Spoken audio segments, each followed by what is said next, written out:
Hello everyone, আসসালামু আলাইকুম। কেমন আছেন সবাই? আশা করি সবাই অনেক অনেক ভালো আছেন। আমি আজকে আপনাদের জন্য খুবই দুর্দান্ত একটা রেসিপি নিয়ে চলে এসেছি। তো বলুন তো আজকে আমি কিসের রেসিপি দেখাবো? নিশ্চয় আপনারা গেস করে ফেলেছেন। এটা হচ্ছে গরুর কলিজা ভুনার রেসিপি। কলিজা তো আমাদের ছোট বড় সবার অনেক বেশি পছন্দ, তবে কারো কারো হয়তো পছন্দ নয়। আমি আজকে এমন একটা রেসিপি আপনাদের সাথে শেয়ার করব যে আপনারা এই রেসিপিটা ফলো করে রান্না করলে যাদের পছন্দ নয় তারাও কিন্তু আঙ্গুল চেটে পুটে খাবে। এই কলিজা ভুনাটা কিন্তু রুটি, পরোটা, লুচি, খিচুড়ি, সাদা ভাত, পোলাও যে কোনোটার সঙ্গেই আপনি ট্রাই করতে পারবেন। যেটার সঙ্গে খাবেন সেটাতেই কিন্তু একেবারে জমে যাবে। তো আজকে আমি খুবই সহজ পদ্ধতিতে কলিজা পরিষ্কার করা থেকে শুরু করে একেবারে খাওয়ার উপযোগী পর্যন্ত দেখিয়ে দেব। তো চলুন শুরু করে ফেলি। তার আগে আপনাদের কাছে আমার একটা ছোট্ট রিকোয়েস্ট, আপনারা যদি আমার চ্যানেলে নতুন হয়ে থাকেন তাহলে কিন্তু অবশ্যই আমার চ্যানেলটা সাবস্ক্রাইব করে দিবেন। তো দেখুন আমি এখানে গরুর কলিজা নিয়ে নিয়েছি। এখানে আমি 1 কেজির মতো গরুর কলিজা নিয়ে নিয়েছি। তো এটা প্রথমে আমি পানি দিয়ে খুব ভালোভাবে ধুয়ে নিব, কারণ কলিজাতে কিন্তু প্রচুর রক্ত থাকে, আর রক্ত থাকলে কি খেতে ভালো লাগবে? খুব ভালোভাবে ধুয়ে আমি চুলায় বসিয়ে দিয়েছি একটা হাঁড়িতে করে। তারপর এখানে আমি 1 চা চামচ লবণ দিয়ে নেড়ে চেড়ে দিয়ে দিলাম।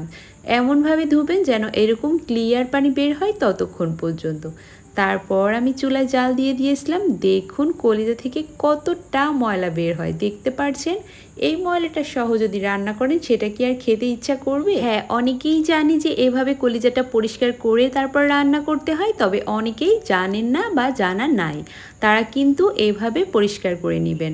প্রথমে খুব ভালোভাবে ধুয়ে তারপর ক্লিয়ার পানি বের হয়ে গেলে একেবারে চুলাতে আপনি 5-7 মিনিটের মতো ফুটিয়ে নেবেন। তখন কিন্তু এইরকম সব কিছু ময়লা বের হয়ে যাবে। দেখতে পাচ্ছেন কতটা ময়লা বের হয়েছে। এভাবে ময়লাগুলো ফেলে কলিজাটা রান্না করলে কোনো গন্ধ থাকে না, খেতে কিন্তু দুর্দান্ত হয়।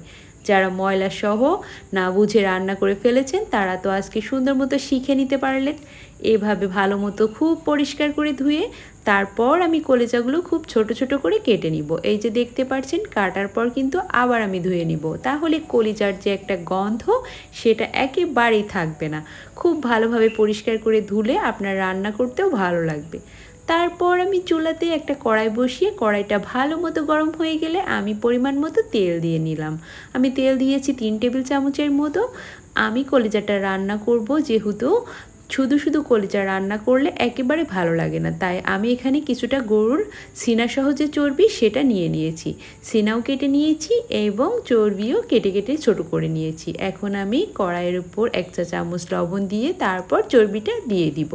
কারণ কড়াইয়ের উপর লবণটা না দিয়ে যদি চর্বিটা দেন তাহলে কিন্তু অনেকগুলি তেল ছিটে আপনার গায়ে পড়তে পারে, তাই অবশ্যই লবণটা দিয়ে চর্বিটা দিবেন। দেখতেই পারছেন একটুও কিন্তু আর তেল ছিটে আসে নাই। এখন আমি চর্বিটা লবণ এবং হলুদ গুঁড়া দিয়ে খুব ভালোভাবে ভেজে নিব। যেহেতু এটা কাঁচা, খুব ভালো মতো কষিয়ে নিতে হবে, না হলে কিন্তু গন্ধ লাগতে পারে। তাই ভালো মতো কষিয়ে তারপর বা ভেজে খুব ভালো মতো তারপর আমি রান্নার প্রসেসে চলে যাব।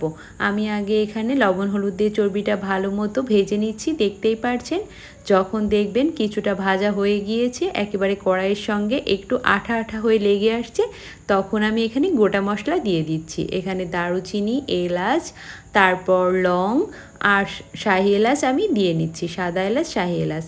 তো দেখতেই পারলেন আমি কিন্তু আপনাদেরকে দেখিয়ে দিয়েছি। এখানে আমি নিয়ে নিয়েছি 4-5টা পেঁয়াজ, গোল গোল করে কেটে নিয়েছি। তারপর চর্বির ভিতর দিয়ে আমি ভাজতে থাকবো। গোটা মশলাগুলো এভাবে দিলে কিন্তু খুব সুন্দর ঘ্রাণ আসে। এখন আমি কিছুটা কাঁচামরিচ দিলাম 10-12টার মতো, মাঝখান থেকে ফেড়ে দিয়েছি। এখন এটা আমি ভাজতে থাকবো।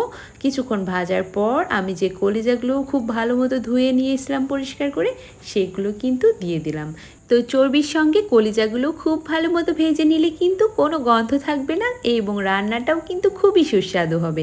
আমি যেভাবে রান্নাটা করছি আপনারা কিন্তু সেম প্রসেসে এভাবে ফলো করে যদি রান্না করেন তাহলে কিন্তু দুর্দান্ত স্বাদ হবে। আমি বলবো যে আপনারা একবার আমার মতো করে ট্রাই করে দেখুন, যদি ভালো না লাগে অবশ্যই আমাকে কমেন্ট করে জানাবেন যে কেন ভালো লাগলো না। তো আমি এভাবে সব সময় কলিজাটা রান্না করি এবং বাসায় তো সবাই কাড়াকাড়ি করে খায়। তো এখন আমি কিছুক্ষণ ভাজার পর এখানে কিছুটা পানি দিয়ে দিলাম কষানোর জন্য। গরু বা ছাগল যে কোনো কিছুর কলিজার কিন্তু একটা আলাদা গন্ধ থেকে যায়, তো সেটা যদি আপনি একটু প্রসেস করে রান্না করেন তাহলে কিন্তু আপনার বাসায় সবাই অনেক মজা করে খেয়ে নেবে। তো এখন আমি কিছুটা পানি অ্যাড করে দিলাম কষানোর জন্য। পানিটা দেওয়ার পর একটু ফুটে আসলে আমি বাটা মশলা অ্যাড করে দিব। তো আমি দেখিয়ে দিচ্ছি কি পরিমাণ বাটা মশলা দিব। দেখুন এখানে আমি 1.5 চা চামচ রসুন বাটা, একটা গোটা রসুন, কিছুটা আদা বাটা, মানে 1 চা চামচ আদা বাটা, 1 চা চামচ জিরা বাটা, আমি এই পরিমাণ মশলা কিন্তু দিয়ে দিলাম কলিজার ভিতরে। এভাবে দিয়ে তারপর দেখুন ফুটে এসেছে পানিটা। এখন আমি স্বাদ মতো লবণ অ্যাড করে দিলাম। আগে কিন্তু একটু লবণ দিয়েছিলাম, তো আপনাদের বুঝে শুনে লবণ দিতে হবে। তো দিয়ে দিলাম পরিমাণ মতো হলুদ গুঁড়া, মরিচ গুঁড়া একটু বেশি দিচ্ছি কারণ কলিজা কিন্তু ঝাল ঝাল হলে খুবই দারুণ লাগে খেতে। দিয়ে দিলাম 2 চা চামচ ধনিয়ার গুঁড়া। এইভাবে সব মশলাগুলো দেওয়া হয়ে গেলে এখন আমি নেড়ে ছেড়ে খুব ভালো মতো মিশিয়ে নিচ্ছি। দেখতেই পারছেন ভালো মতো মিশিয়ে নেবেন। ভালো মতো মিশিয়ে নিয়ে আপনি যদি রান্না করেন তাহলে কিন্তু স্বাদটা খুবই ভালো আসবে। তো এভাবে দিয়ে দেখুন একটু পানি শুকিয়ে আসছে, আমি একটু ঢাকনা দিয়ে ঢেকে কিছুক্ষণ কষিয়ে নেব। দেখুন একটু তেল তেল উঠে এসেছে, তারপর কিন্তু আমি আরও কিছুক্ষণ ভেজে নিব। যেহেতু শুধু শুধু কলিজা রান্না করছি, তো আপনার একটু কিন্তু মাথায় রাখতে হবে কলিজার একটা গন্ধ থাকে যেটা সবাই পছন্দ করেন না, তাই আপনাকে একটু যত্ন সহকারে রান্না করতে হবে যেন সেই গন্ধটা চলে যায় এবং খেতেও দুর্দান্ত স্বাদ হয়। তো আমরা তো চাই যে রান্না করে যেন বাসার সবাইকে তাক লাগিয়ে দিই বা বাসার সবার পছন্দ হয়। আমরা যদি একটা কিছু রান্না করি বাসার সবাই যদি প্রশংসা করে তাহলে কিন্তু মনে একটা শান্তি শান্তি অনুভব হয়। তো আমি আরও কিছুটা তেল এড করে দিলাম। এমনি মাংসর থেকে কলিজাতে একটু তেল বেশি লাগবে, বুঝতেই পারছেন। তেলটা দিলে তেল হলে ভালো মতো ভেজে রান্না করলে অনেক বেশি সুস্বাদু হবে। তো আমি এখানে আরও 2 টেবিল চামচের মতো তেল অ্যাড করে দিয়েছি। এভাবে দিয়ে আমি কিছুক্ষণ ভেজেছি, কিছুক্ষণ বলতে আমি প্রায় 10 মিনিটের মতো ভেজে নিয়েছি। তারপর একেবারে ভাজা কমপ্লিট হলে কড়াইতে লেগে লেগে আসলে সেই পর্যায়ে আমি কিন্তু পানি অ্যাড করে দিলাম 1 কাপ। এভাবে পানিটা অ্যাড করে দিয়ে সব মশলার সঙ্গে মিশিয়ে আমি ঢাকনা দিয়ে রান্না করব আরও 5-7 মিনিটের মতো। ভালোভাবে যখন ফুটে আসবে দেখতেই পাচ্ছেন তখন কিন্তু নিচ থেকে একটু নাড়াচাড়া করে দিতে হবে। ভালো মতো নাড়াচাড়া করে দিলেই কিন্তু নিচে লেগে যাবে না বা পুড়ে যাবে না, তাই ভালো মতো একটু নেড়ে দিবেন। নেড়ে আবার ঢাকনা দিয়ে আপনি রান্না করতে থাকবেন। এভাবে রান্না করার এক পর্যায়ে দেখবেন যে একেবারে পানি শুকিয়ে আঠা আঠা হয়ে এসেছে। তো দেখতেই পাচ্ছেন আমি কিন্তু একেবারে তেল তেলে করে নিয়ে তারপর কিছুক্ষণ ভেজে আবার 2 কাপের মতো পানি অ্যাড করে দিলাম। কারণ কলিজা রান্নায় কিন্তু একটু পানি বেশি লাগে, কারণ কলিজা খুব সহজে কিন্তু সিদ্ধ হয়ে যায় না, তাই ভালোভাবে রান্না করতে হলে আপনাকে একটু 2-3 ধাপে কষিয়ে তারপর রান্না করতে হবে। আমি কিন্তু একটুও ভিডিও স্কিপ করি নাই, আপনাদেরকে ডিটেলে দেখিয়ে দিলাম আমি পার্সোনালি কিভাবে রান্না করি। তো আপনারাও কিন্তু আমার রান্নাটা ফলো করে এভাবে রান্না করলে বাসার সবাই দারুণ পছন্দ করবে। তো রান্নাটা যখন শেষের পর্যায়ে একেবারে অল্প অল্প ঝোল থাকবে, নামানোর আর কি 2 থেকে 1 মিনিট আগে আমি এখানে পেঁয়াজ বেরেস্তা দিয়ে দিলাম। পেঁয়াজ বেরেস্তাটা আমি তেল সহ দিয়ে দিলাম। এই পেঁয়াজ বেরেস্তার তেলটা দিলে কিন্তু খুব সুন্দর একটা ঘ্রাণ আসে। তারপর আমি ঘ্রাণটা ভিতরে চলে যাওয়ার জন্য ঢেকে রাখবো 10 মিনিট। দেখতেই পাচ্ছেন 10 মিনিট পর কিন্তু আমি ঢাকনাটা খুলে নিয়েছি। কতটা জুচি একটা ডেলিশিয়াস লুক এসেছে আপনারা কিন্তু দেখতেই পাচ্ছেন। তো চলুন এখন আমি আপনাদেরকে সার্ভ করে দেখিয়ে দিই। এটা এতটা টেস্টি, আমার তো ভীষণ পছন্দ, সবারই পছন্দ আমাদের বাসায়। তো আমি ভাবলাম আপনাদের সঙ্গে একটু ভিন্নভাবে আমি কি করে কলিজা রান্না করি কোনো ধরনের গন্ধ ছাড়া অনেক বেশি সুস্বাদু, সেটা আপনাদের সাথে শেয়ার করে ফেলবো।